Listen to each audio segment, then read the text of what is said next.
The major heist of €10 million from Tirana's Rennes airport has resulted in the European currency devaluing against the lek, causing economic experts to appeal for immediate counteractive measures to be taken. Minister Besa Shahini has appointed Bernard Dosti as the acting dean of Tirana University, replacing Munir Koni, who was suspended as of last Saturday. President of the Doctors' Order, Fatmir Brahimai, has demanded immediate measures be taken to stop violence against doctors following another incident last Saturday in Leja.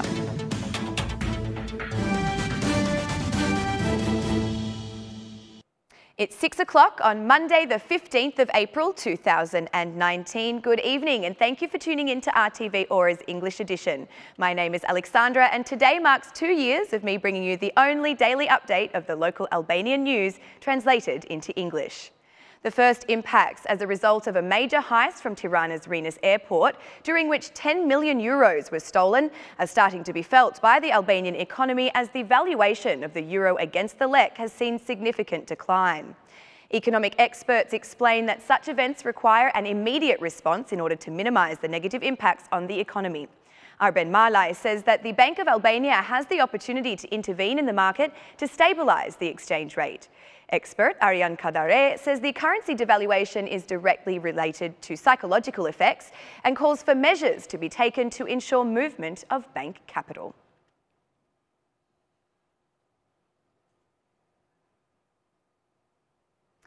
The DP's Secretary-General, Gazmend Bardhi, has submitted another lawsuit against the Interior Minister, Sandor Leshaj, and the police for the use of tear gas during last Saturday's protest.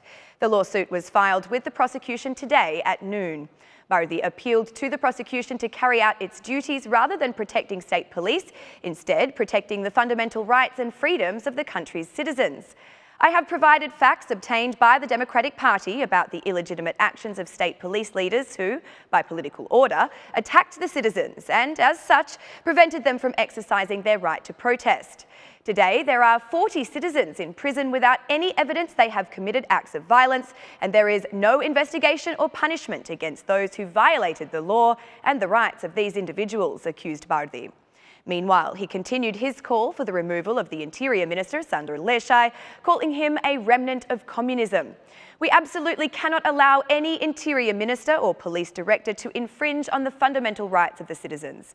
Protest is a legitimate right in democracy, but for a remnant of communism like Sandor Leshaj, the protest is considered the same as a coup d'etat, said Bardhi. This is the second lawsuit raised by the Democratic Party against Minister Leshaj, following a denunciation for the same offence allegedly committed during the protests of March 20th.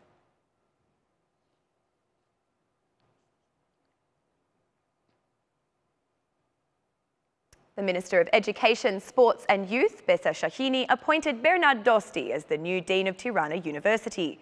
Bernard Dosti has held the position of Vice Dean until now, but has been promoted to perform the duties of Dean until a final verdict is reached regarding Minister Shahini's decision to suspend the former Dean of Tirana University, Munir Koni. In announcing the suspension last Saturday, Shahini also declared that she had submitted an official request to the President, Ilir Meta, for the dismissal of Koni. We need a spirit of cooperation between students and professors and university leaders, among the university leaders and overall between them and us. Such cooperation has proved impossible with the University of Tirana. As such, we have reached the point where I am obliged to make the hard decision to remove the Dean, explained Minister Shahini.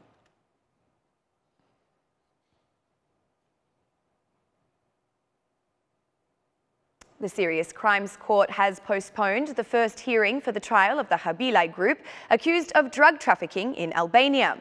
The reason for the postponement is that only one member has so far been arrested in Albania, Armando Kocheri. Meanwhile, the other defendants remain absent due to being imprisoned in Italy. Once the absence of the named defendants at the hearing was determined, the court decided to announce that the hearing would be postponed until April 30th. For 2 years, Moisi Habilaj and a part of his group have been detained in Italy, awaiting trial for the same penal offences for which they have been charged in Albania. The court has sought assistance from Interpol, but as yet has not received a response regarding the notification for the named defendants. Also implicated in this case is the former Interior Minister, Saimir Tahiri, whose name was mentioned in conversations tapped during investigations as a supporter of the Habilay group, led by cousins Moisi and Artan Habilay.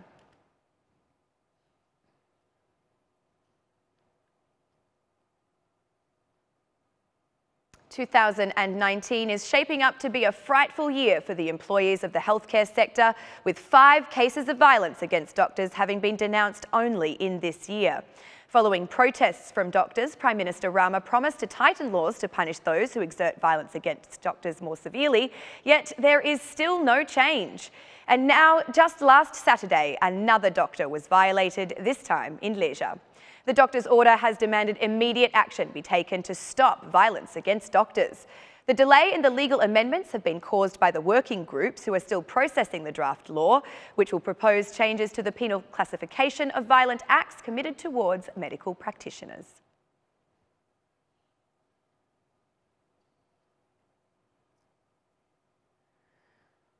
Hospitals or private clinics must become accredited within 6 months of receiving their licence, or else they will face having the said licence suspended.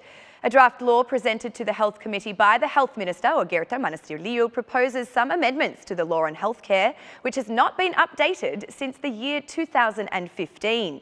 One such amendment is that if a healthcare institution fails to meet the basic standards of quality for accreditation, their licence will be revoked. The Ministry of Health has allocated a fund of 3% of the budget for the education of health professionals, including them in ongoing training sessions. If such training does not occur, the responsibility will fall on the director of the institution, who will receive a fine.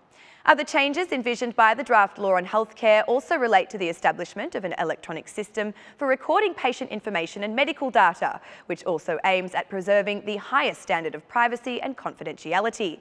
In addition, the Ministry also seeks to quickly establish 2 new institutions according to the draft law: the National Health Council and the Patient Council.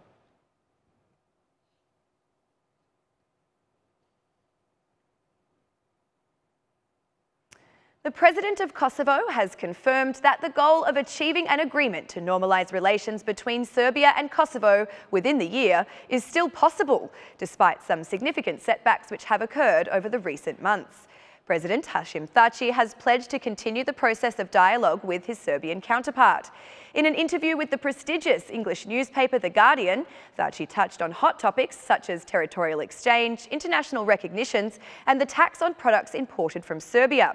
Despite recent clashes, the Kosovo President Hashim Thaci remains optimistic that his country can reach an agreement with Serbia in 2019. Furthermore, during his interview, the head of state suggested that each side should look beyond conflicts, recalling the consequences of the war that broke out 2 decades ago, killing over 10,000 Albanians and Serbs.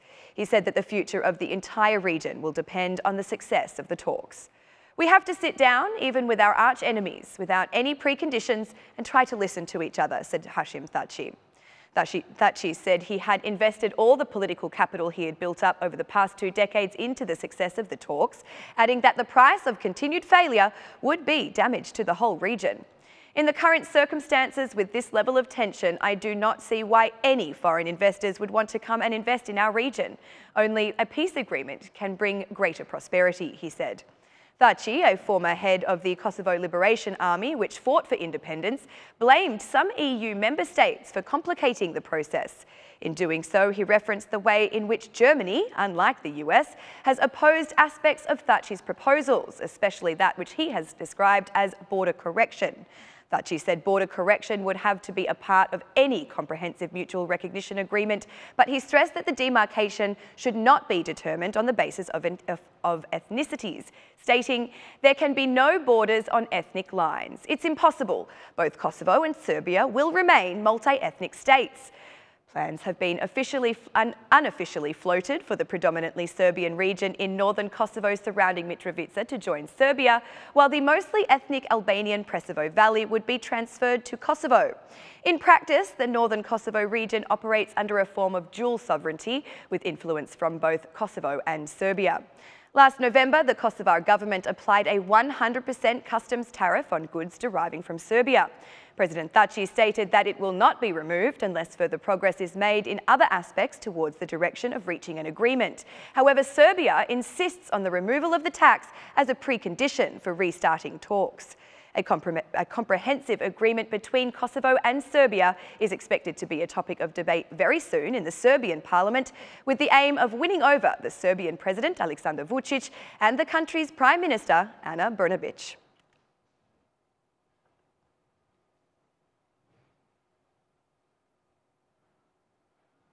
And that's the news across the country today. Thank you for watching our English edition this evening, and be sure to join us again every Monday to Saturday at 6 p.m.